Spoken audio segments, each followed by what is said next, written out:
Welcome to night 3 of the Synergy N7 build video.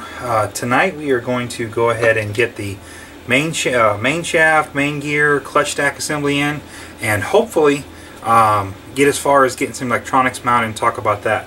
Probably a little shorter video tonight. It's kind of chilly still. It's a whopping 8 degrees outside, and my workshop's in the garage. Even with a space heater, it's struggling to keep it above 45 in here. So we're going to do a couple of little quick things, and I'm going to hopefully hit it hard again tomorrow. So what you see before you is the again 139 tooth CNC Delrin main gear, 54 tooth CNC Delrin mod 1.25 auto rotation drive gear, spur gear, the one-way one-way sleeve, couple of Delrin shims, and then the Jesus bolt. There's a couple things I want to talk about here. When I showed you this before, it was all pre-assembled. Again, I pull it all apart. I'm even going to go one step further and pull these 6 cap screws out and Loctite those. Pull the 4 countersink screws out of the hub here and Loctite those. That is a metal joint. But one more thing. On these hubs, these brass bushings, and they could be a bit tricky to get out, so I'm not going to try to video force one to come out. But you do want to pull these out and Loctite those in.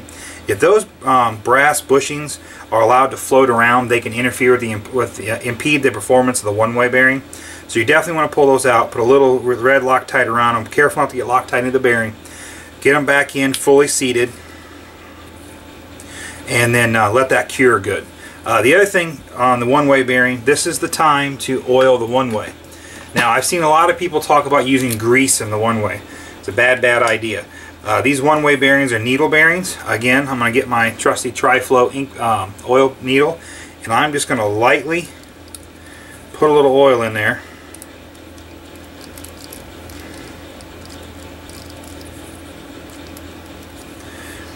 And then I'm going to put the sleeve in and turn it.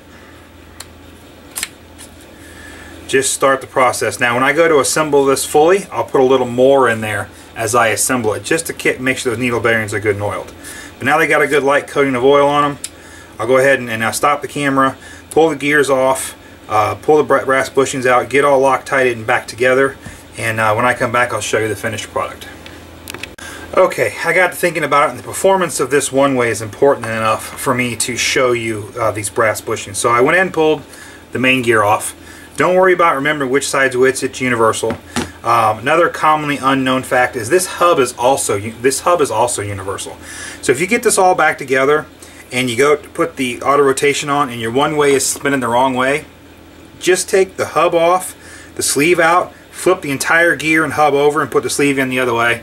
It's pretty easy to get that backward, and the manual instructions are can be a little confusing. So just remember, if you get it all assembled and the one-way is spinning the wrong way, just pull the hub, the auto rotation gear to sleeve, flip the motor and gear, and hub over, put the sleeve back in, put your auto rotation gear on, and go about your business.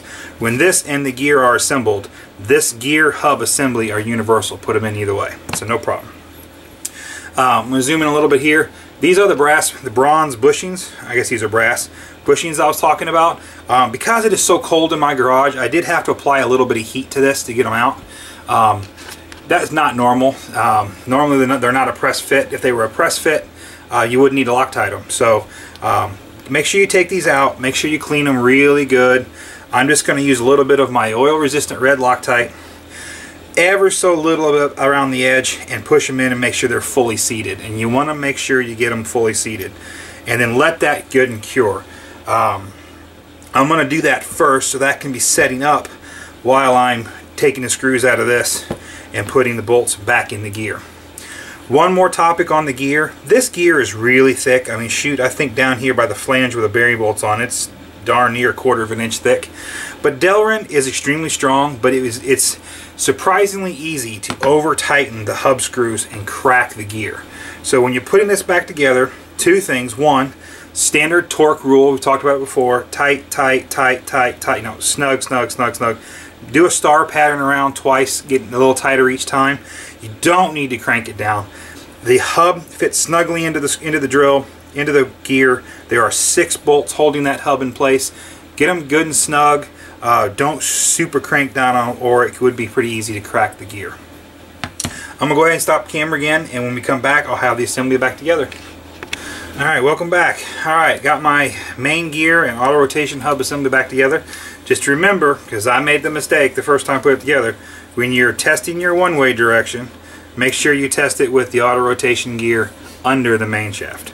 If you get that wrong, when you go to assemble this in the helicopter, your auto rotation gear isn't going to work, isn't going to be in the right place, or it's not going to, the one-way is going to engage backwards. So make sure you check that. We're going to go ahead and put the main shaft and the one-way in the main gear in, so I can test fit the clutch and the gear mesh. I strongly recommend what you do is put the clutch on first, get the clutch squared and straight as possible, snug it down, and then put the main gear in. That way you can double check your mesh. It is conceivable, depending upon which motor you have, you may have to shim the motor a little bit.